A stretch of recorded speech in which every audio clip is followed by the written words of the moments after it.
Hello everyone, and welcome to this webinar. My name is Dominika Tesarz-Hacka, and I will be your host for today. So we do have quite a lot to cover today, so we'll probably give maybe a short 30 seconds before we begin, just to make sure that all people join us, because I can see more people joining as we speak. And just really quickly, a bit of housekeeping. So we've got the chat option available for you to use and Q&A option as well. So please do use those during our webinar at any point if you have any questions. We will be monitoring the questions during the presentations, and if we have enough time at the end, we'll get back to you. We'll try and answer your questions then, and if we run out of time, then we will follow up with the answers after the webinar. But please, you don't need to wait until the end to post your questions in the Q&A and in the chat. I will also be sending some links in the chat, so do keep an eye on that for some extra information. Okay, so I think we've got a couple more people joining. So hello everyone again to those who's just joined. And welcome to this webinar where we will be discussing Cyber Resilience Act. Again, some of you might have seen us at the last virtual Payara conference back in the summer, where we were talking about CRA then. So we wanted to do a little bit of an update again for those of you who obviously are interested in what's happening next with the Cyber Resilience Act. So today we'll give you an update on the current status of the legislation, what to look out for in the next couple of weeks or months, and what the upcoming changes mean to you as a Java EE, Jakarta EE, and Payara user. So we've got two speakers here today. We've got Steve from Payara founder, and Julia from Orrick, who's been advising us on the CRA over the last few months already. So I think without further ado, let's begin with a bit of a Payara update first. So over to you, Steve. Okay, thanks, Dominika. Hi, I'm Steve Millidge. I'm the founder of Payara, and so my responsibility is looking at how our products play with the Cyber Resilience Act, and I'm just going to give you an update on our intentions there and what that means for our customers and potentially users of community product as well. So first thing, I'm not going to go too much into what the Act is because Julia's the expert and she will have a presentation covering that in great detail.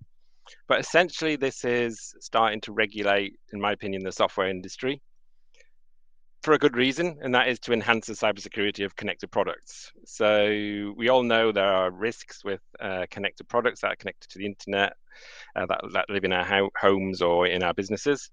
And the Cyber Resilience Act is trying to strengthen up the protection of that on the software industry as well as the hardware industry. So why does it matter to Jakarta and Payara? Basically, this is a big piece of regulation that's coming down, as Julia will explain, and it's essential if you have products into the European market that you are aware of this act and you are looking at whether you need to comply and if you do, how you're going to comply. So if you are covered and your product is within the scope of the CRA, then there's a bunch of things you've got to do. And in this presentation, we want to sort of show how we can help you do this if you're using and building software on top of Payara. So first, you need to create a conformity assessment. This is a written document, and that will allow you to have a conformity mark on your product. And what that mark is the CE mark that you get on other products that show that it meets European standards within the European market. To do that, and part of that, you need to do risk assessments of your software. You need to provide security updates free of charge for 5 years from launching the product onto the market. You need to have a system in place to report vulnerabilities. And you need to disclose those vulnerabilities within 24 hours to authorities if they have been exploited. You also need to ship products with a secure by default configuration.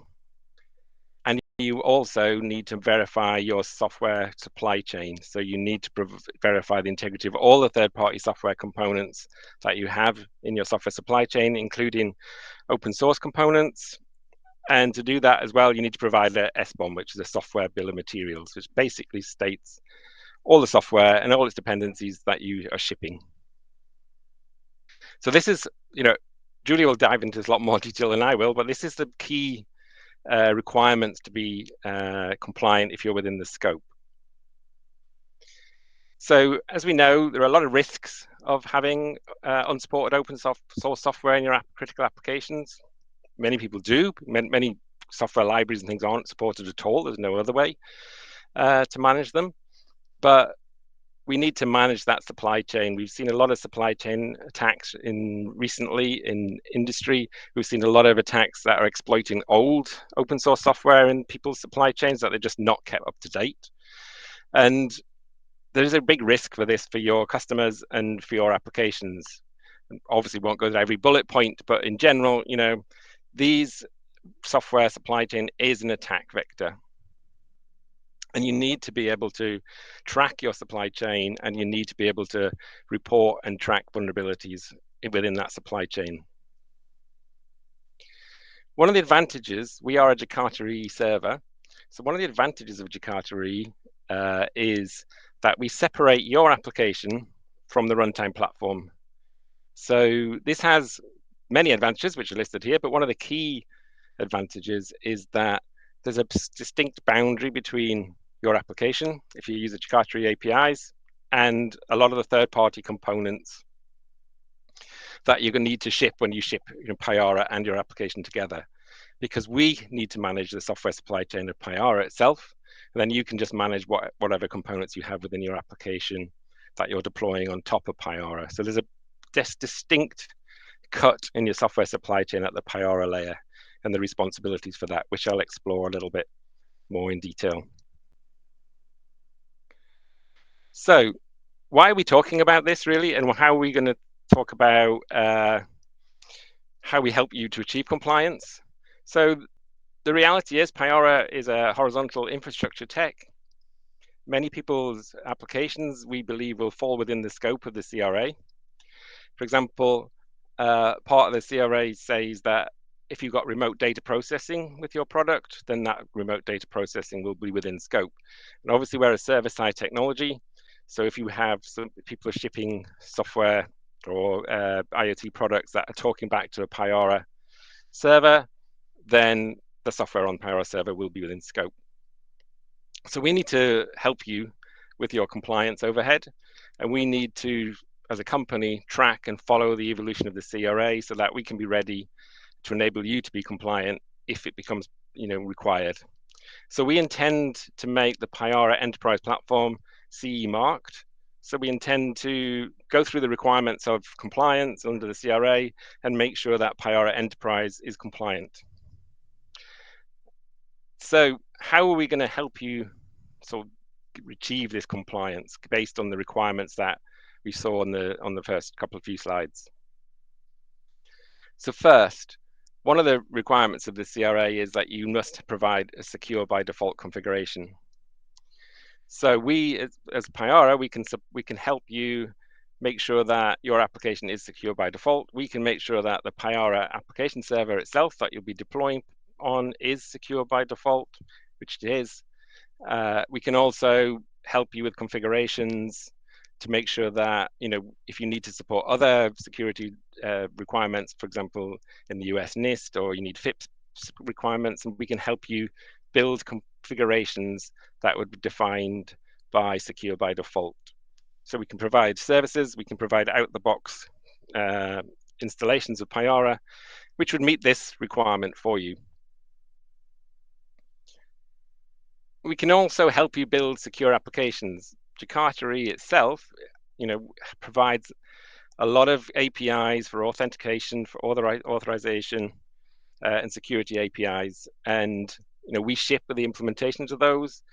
Again, you can use those in your applications to ensure that your authentication, authorization, audit, connections to other external protocols like OpenID can all be built into your application.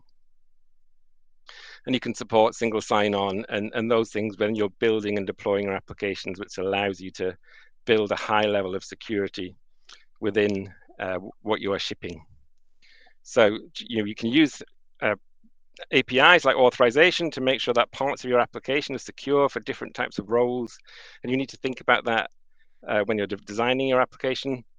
And the APIs that we ship obviously help you to build those sort of secure applications.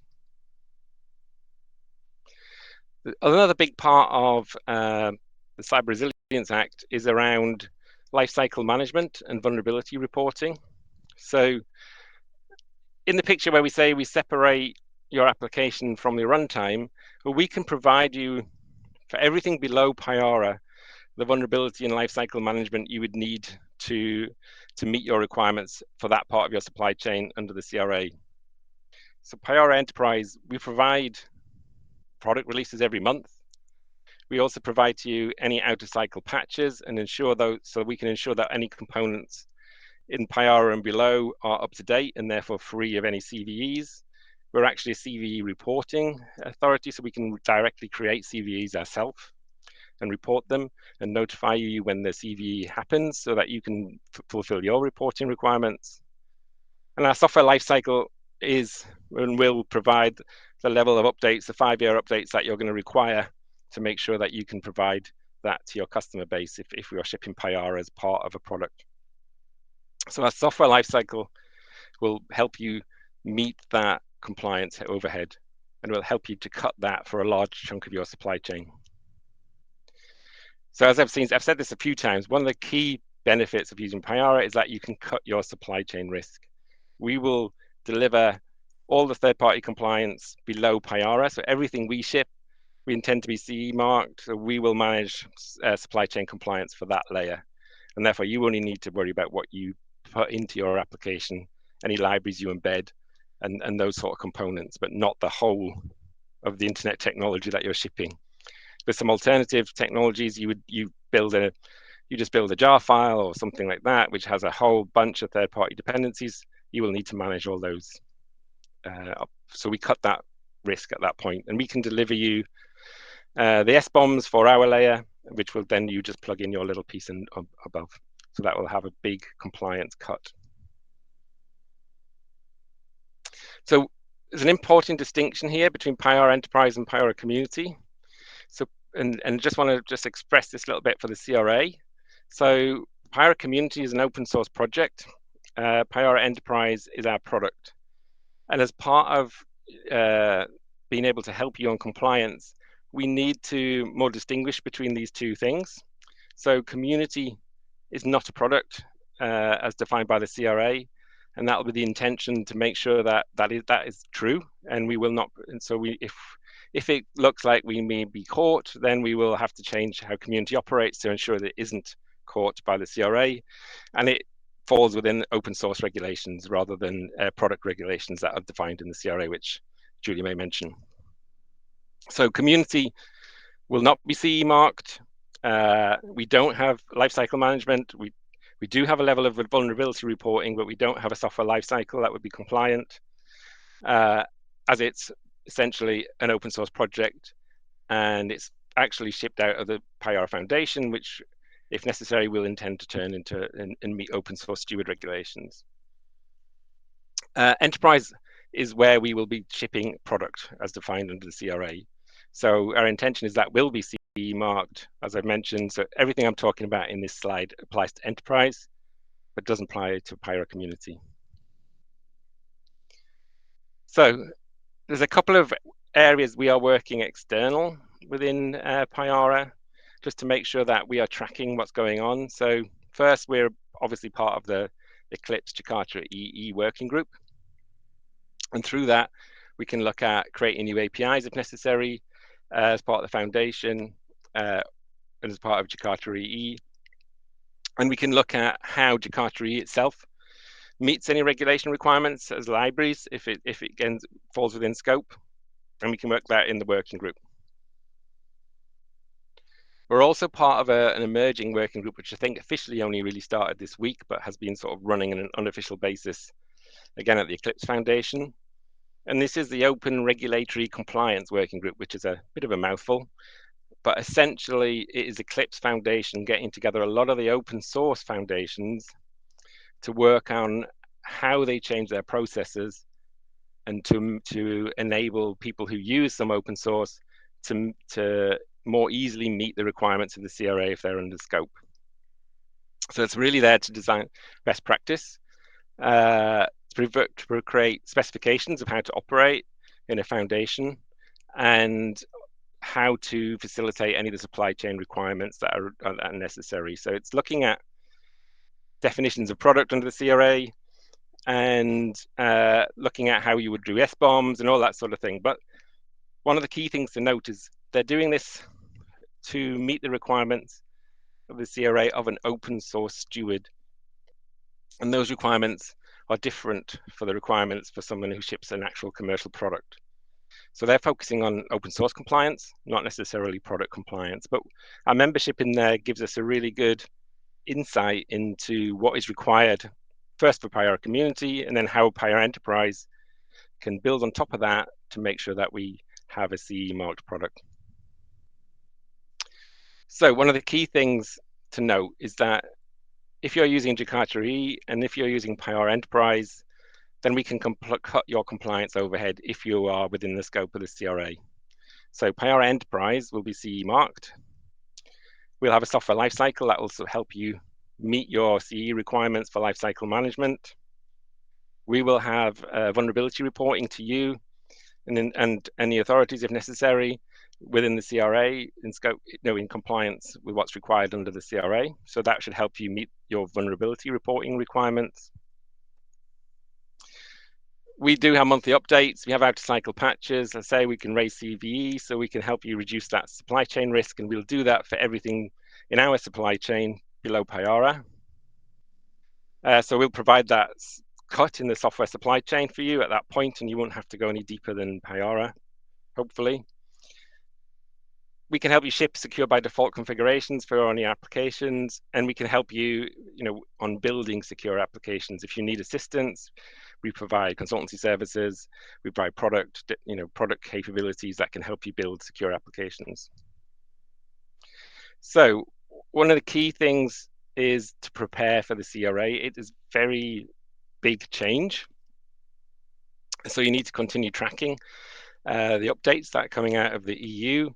And Julia will tell you more about timelines and things. You need to stay up to date with our resources. We're putting a lot of information out there. You can see it from the URL down below. And if you need, if you want any bespoke advice about how you're using Payara and how we can help you make compliance or help you with compliance overhead, if you're covered by the CRA, then reach out to us and we can do that. And you can help request any resources and things like that. We'll start to put more and more things out up on our website, so you can pick it up from the URL below. So thank you.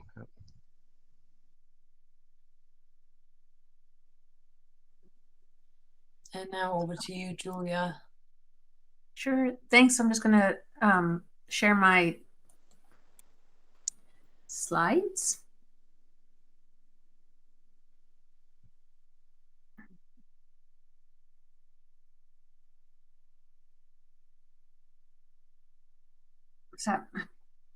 How's that? Everyone can see? Yeah, we can see your screen. That's all good. Perfect. Okay. Great. Well, thank you, Steve. And also thank you, Dominika. I am very happy to be here today with you. And I'm going to build on Steve's presentation. As he mentioned, give an update on where things are at with the Cyber Resilience Act, explain how it works, who is covered, what is covered, and what steps companies that think they may be covered need to take now. I also wanted to mention in a bit of more high level detail another important European cybersecurity law that has been it's adopted, it's in force, but it hasn't been fully implemented. It's the Network Information Security Directive, also called NIS2, and that is important because it also is likely to apply to some software services in some way, and also to a number of different sectors, which may have therefore an indirect impact on software services. So just flagging that and explaining how that one works as well.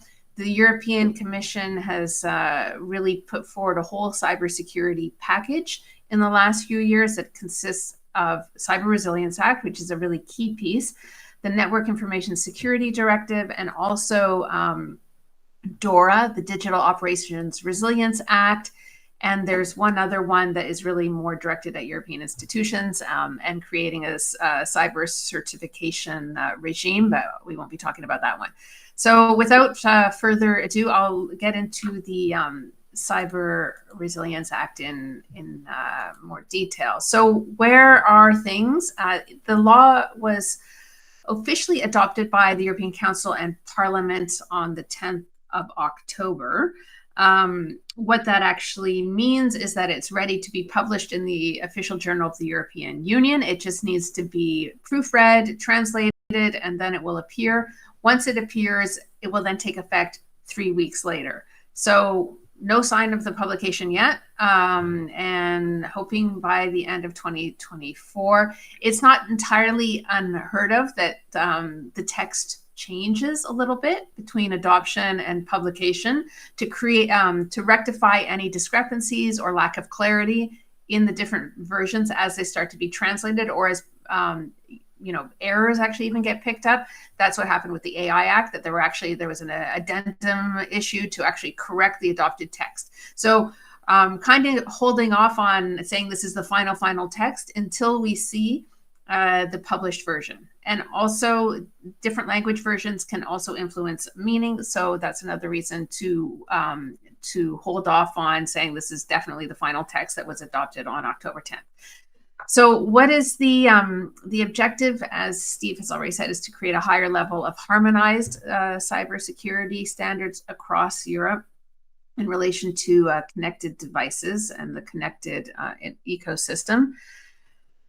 In terms of when this actually takes effect for products, this is an important point, is that products that are already on the market now and that are put onto the market before the actual taking in effect date in 36 months don't have to comply until they are subject to a substantial modification, right? So that is what the law says. So if you have a product that's already on the market, or you're planning new releases between now and the end of 2027, they technically don't have to comply, except that all of these products, all of your products, will be updated, modified over time.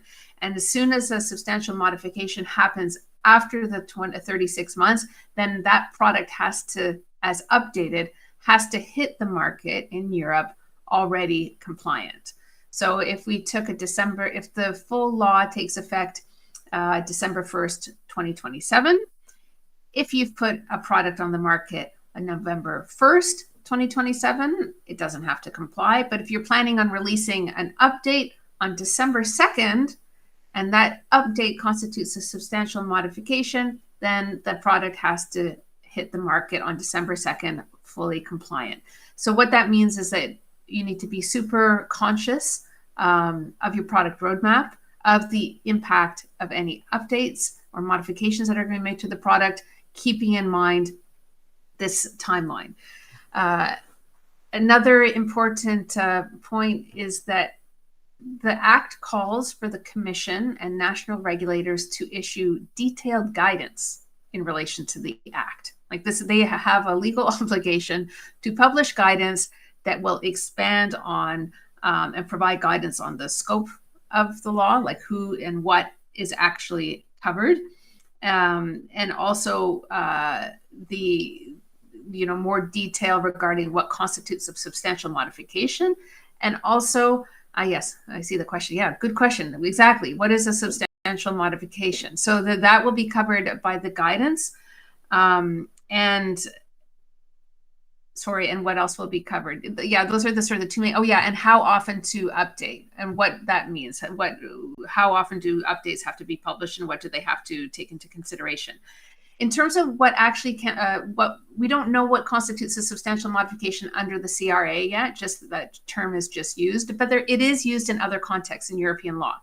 And since this is viewed by the European Commission as a form of product safety legislation, it's very useful to look at what current European product safety legislation says about what constitutes a substantial modification. So, and there is guidance on that point. The European Commission has published something called the Blue Guide, and the Blue Guide is a fairly hefty, I guess it's a text, it's guidance, it's not really a law, but it explains the European Commission's approach to product safety legislation, and it seeks to elaborate different terms that are used in product safety legislation, including what constitutes a substantial modification. So to be a substantial modification under the Blue Guide, software will be considered substantially modified where the software update modifies the original intended functions, type, or performance of the product, and this was not foreseen when an original risk assessment was undertaken. Or 2, the nature of the hazard has changed, or the level of risk has increased because of the software update.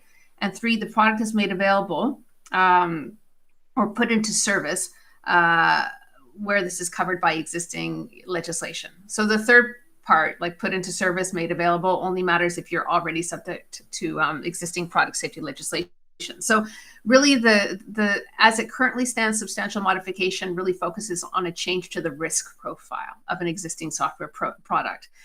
So what this means in practice is if this concept is maintained, if the guidance says that under CRA, substantial modification means the same thing as it currently means in other contexts, that i.e. there will be a change to the risk profile that wasn't foreseen when an original risk assessment was done, what that means is that there needs to be an original risk assessment, right? If you haven't done a risk assessment of your product, then there's no baseline against which to compare it. So it's in everyone's interest, and it's a requirement of the CRA, as Steve mentioned, to do risk assessments of your products, to document these risk assessments, and ideally to be as forward-looking and as possible in terms of what kind of risks could this product create, so that once it's placed on the market and there's an evolution or an update, you've already anticipated that risk, so it doesn't count as a substantial modification. Right? You've already said, here's our roadmap for the next 3 years. These are the risks that we anticipate arising in relation to these different steps in the roadmap. Therefore, when that actually does occur, when that change is implemented, the update, it has already been foreseen. And then you could say, well, it's not a substantial modification. If you wanted to, extend the period for which you're not covered. So that's a little bit complex, but that's that's what is meant by substantial modification and how it might work in practice. Feel free to ask any more questions on that. Okay, so just turning specifically to what is actually covered, Steve mentioned there are 2 elements to this. There's who does the Act apply to? It's products with digital elements that have an intended purpose or a foreseeable use, which includes a direct or indirect logical or physical connection to a device or network, that are made available on the EU market. So that is like the law applies to products that satisfy those criteria. Digital elements, direct or indirect connection to a device or network, and made available in the EU. So those are the sort of 3 criteria. They all need to be present in order for the law to apply. But then the question is, well, what is a digital element or a product with digital elements? And that is defined as software or hardware and its remote data processing solution. That raises its own scope of questions, like, well, what is a remote data processing solution? So it's like a funnel. You have to keep on going down the funnel. A remote data processing solution is data processing at a distance using software designed and developed by the manufacturer, without which the product with digital elements would not be fully functional, right? So this, as you can probably surmise, it really requires a sort of product by product analysis to figure out, do I put a product with digital elements on the market in Europe?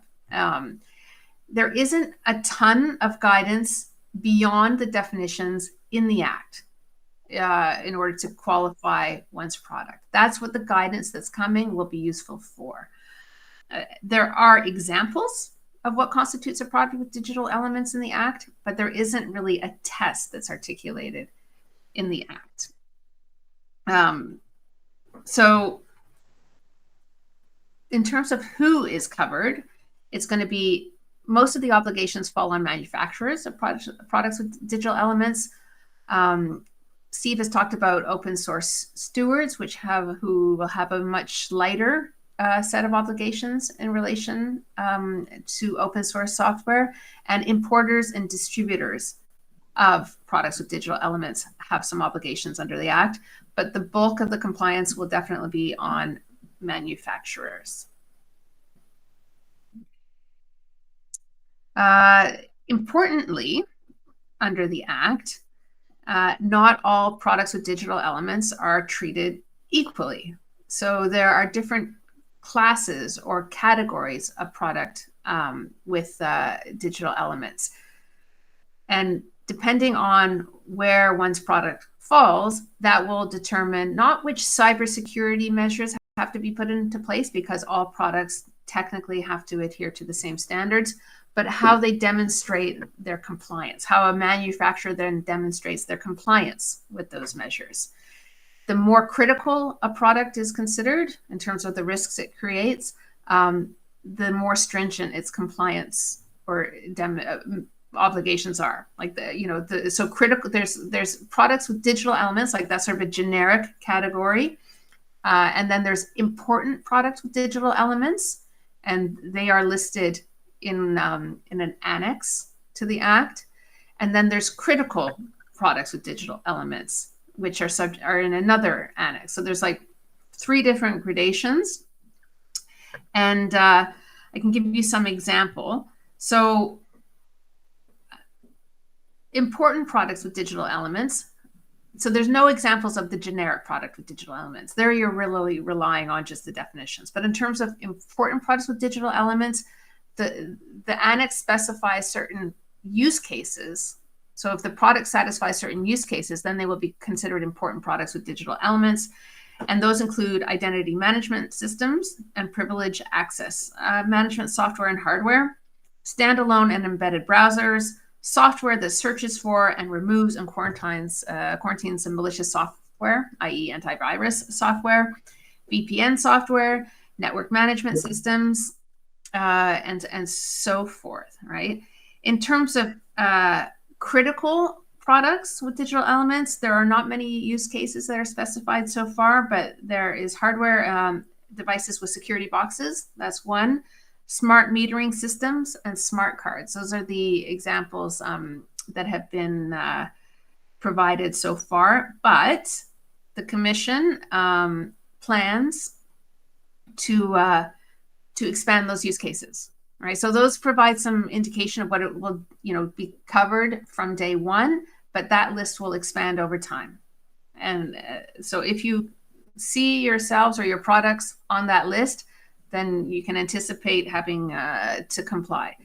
In terms of open source, Steve has already mentioned this. This was obviously a very hot topic when the law was being drafted and negotiated amongst the different EU institutions and stakeholders. There is a general exemption for open source software, which is great. It's, of course, subject to caveats. And the main caveat is that if the open source software is made available on a commercial basis, right, then it will potentially fall in scope if it satisfies all the other criteria.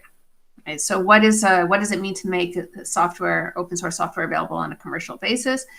That will include offering support services in conjunction with the software. But if it's completely free, then it will not be covered. And then Steve has already mentioned this concept of an open source steward. This is a completely new concept under EU law. So how it plays out and how it is treated, we know what the CRA says, that the open source stewards may have sort of voluntary and lighter set of obligations to ensure the security of the open source software under their stewardship. But this will be one to watch in terms of how it's actually put into practice in relation to the regulators and national regulators? How will they treat these open source stewards? How will the obligations be enforced, and what kind of interaction will there be with the open source stewards? I'll leave it at that for now. Moving on, sorry. Okay, Steve has already gone into the obligations. I'm not going to spend too much time. I'll just say that they're kind of split up into two places under the Act. The Act has, like I said, a product safety approach, and what's called the new legislative framework under European law. And the idea is that products need to comply with certain standards, and they need to be subject to conformity assessments to demonstrate that they satisfy those standards. Now, the Act sets out a bunch of specific measures that need to be adopted, both at Article 13 and in Annex 1. And the law also calls for specific technical standards to be adopted over time. So eventually there will be like ISO standards that will match or reflect some of the specific obligations in the Act. And so the process for manufacturers of products with digital elements that have the highest standard or highest set of obligations to demonstrate conformity, they will be able to demonstrate the conformity and benefit from a presumption of conformity if they adhere to the technical standards and they have a third-party body, like a notification body they call, certifying their compliance, much like, you know, an ISO 2700 security certification, right? So there'll be all kinds of different standards that match these specific obligations.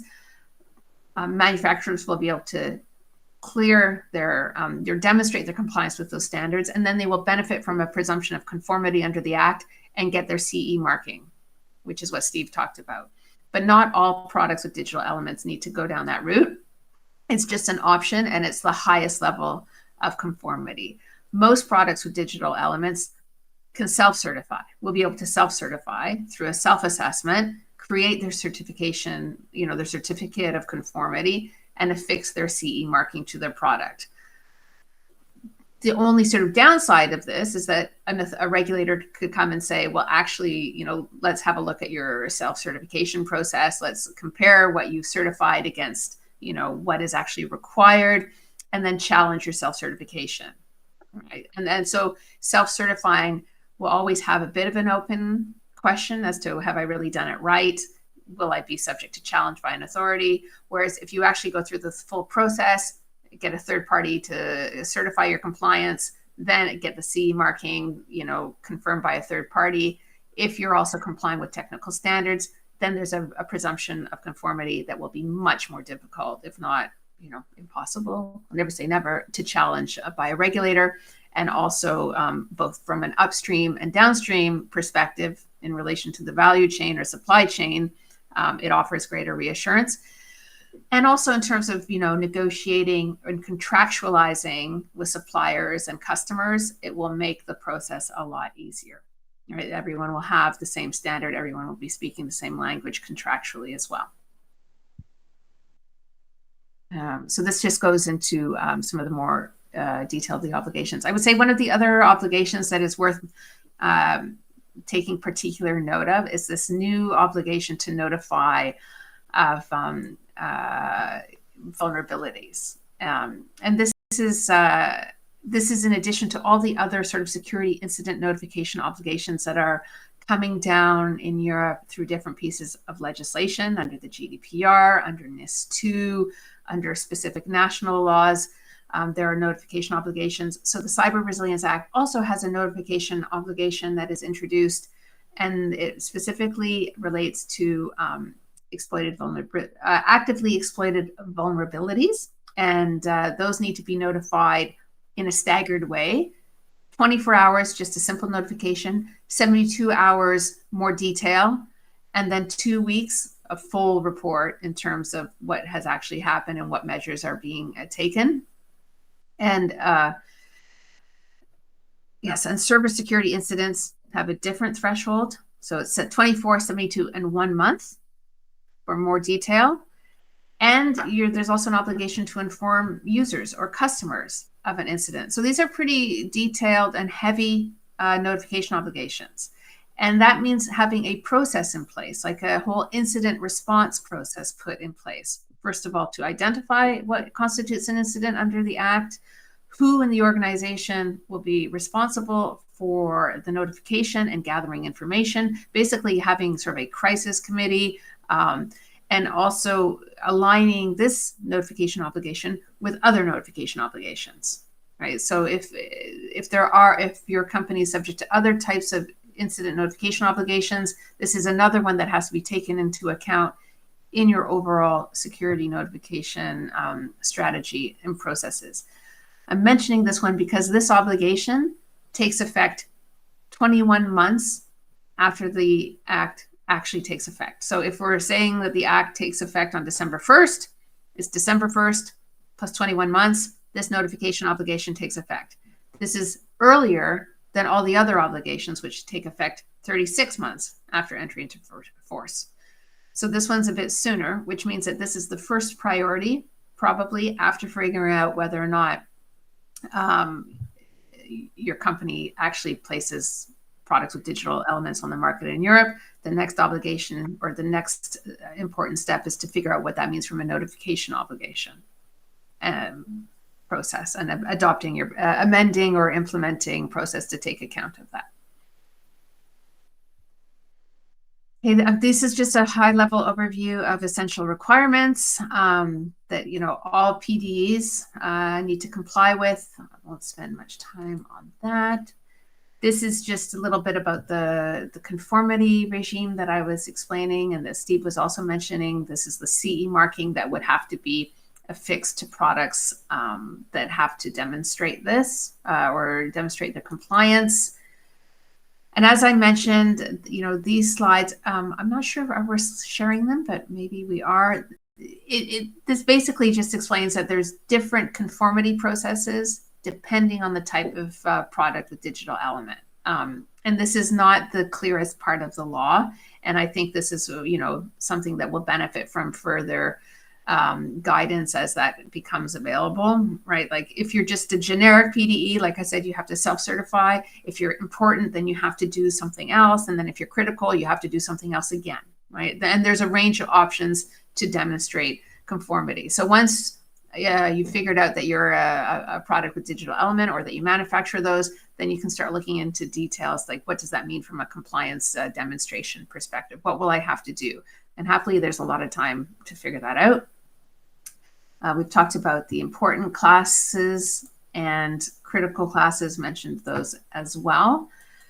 In terms of enforcement and penalties, what does that actually mean? The CRA is overseen by European market supervisory authorities in each jurisdiction, right? So if you're not in Europe, you need to figure out, well, which is my European jurisdiction? Like if you're not based in Europe, you're not established in Europe, but your products are made available in Europe, what does that mean for me? Where will I be subject to enforcement? Where could I be subject to enforcement? In all 27 states? Or is there one main state where I can, be established?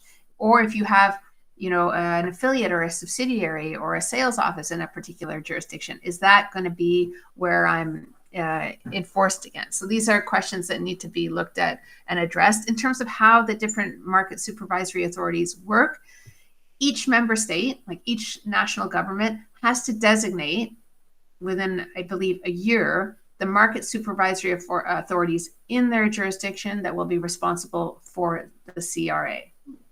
So that hasn't happened yet officially. We would expect that in each member state, it will be, the national cybersecurity authority, but it could be a different authority depending on the product. So that market supervisory authority will be responsible for the companies that are operating in their jurisdictions. However, they are all coordinated. All the MSAs are coordinated and working together. So any actions that they take, any investigations that they take, they are supposed to act in a coordinated way so that companies are not dealing with 27 different MSAs.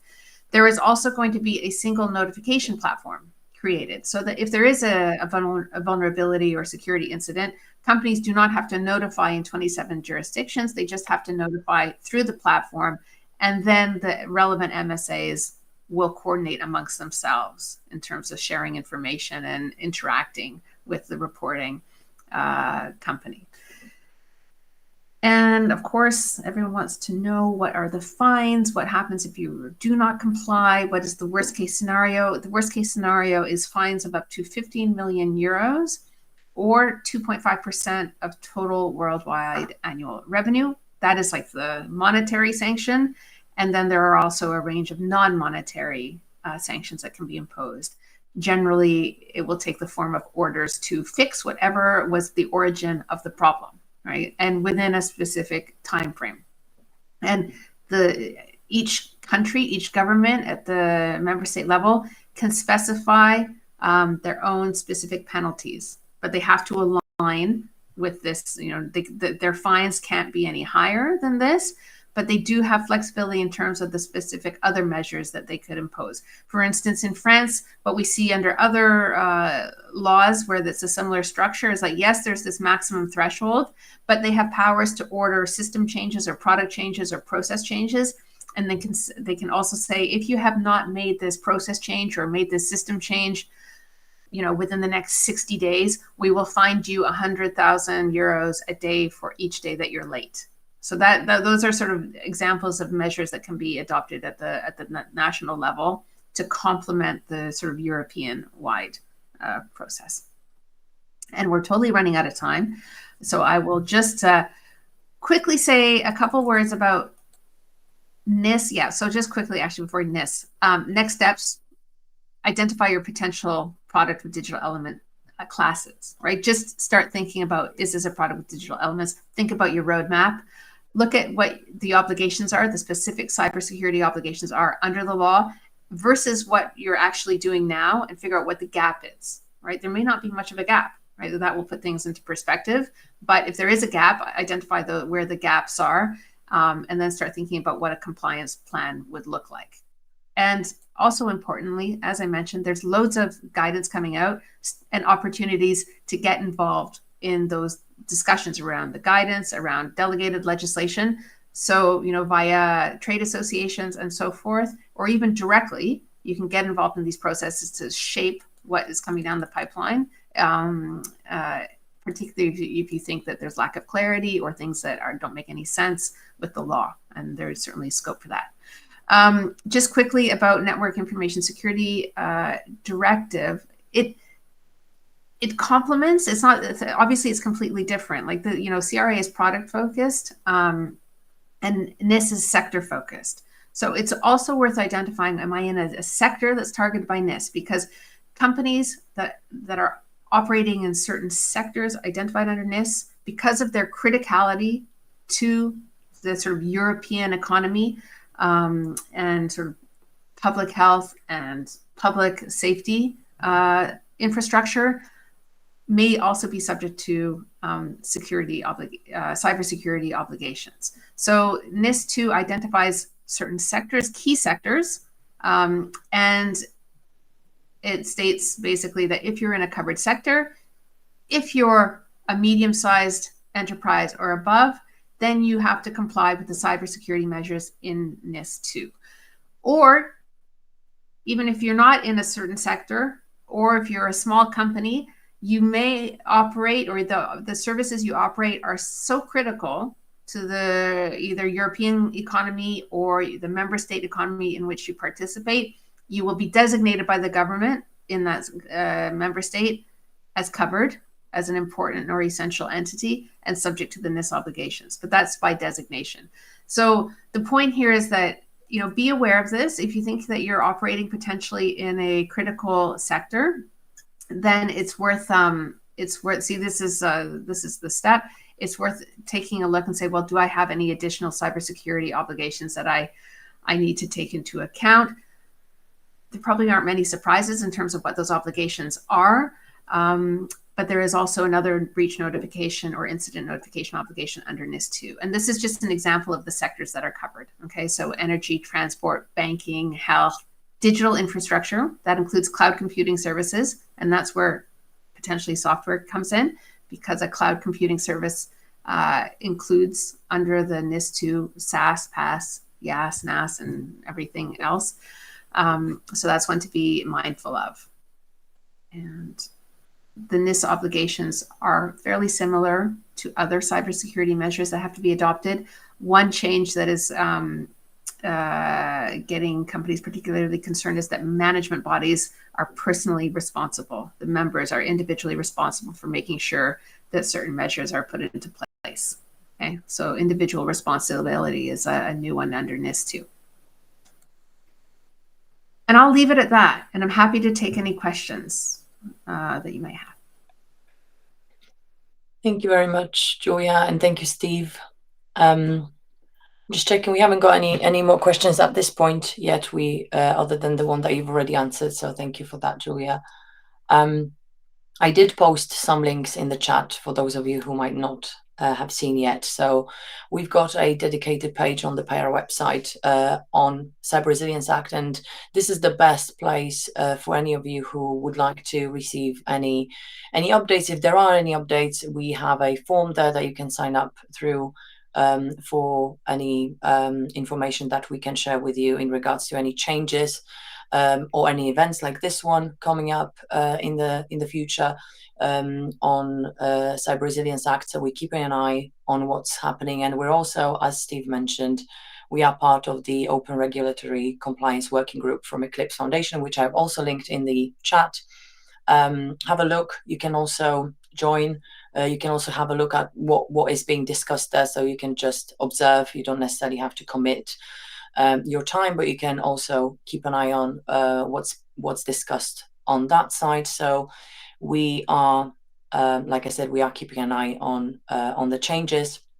So I believe that likely the next update, the next event like this, a similar sort of update that we will be giving to you will probably happen in springtime next year, sometime towards maybe March or April. Again, if anything changes before that, if there's anything that we believe will require a more detailed overview, we will definitely do that. So please make sure that you keep an eye on our blog, on our website, subscribe to our social channels just to stay up to date and hear back on what we will be updating you on in the future. Because like Julia and Steve said, there's still a lot of things that we are waiting for, still a lot of things that we need to find out.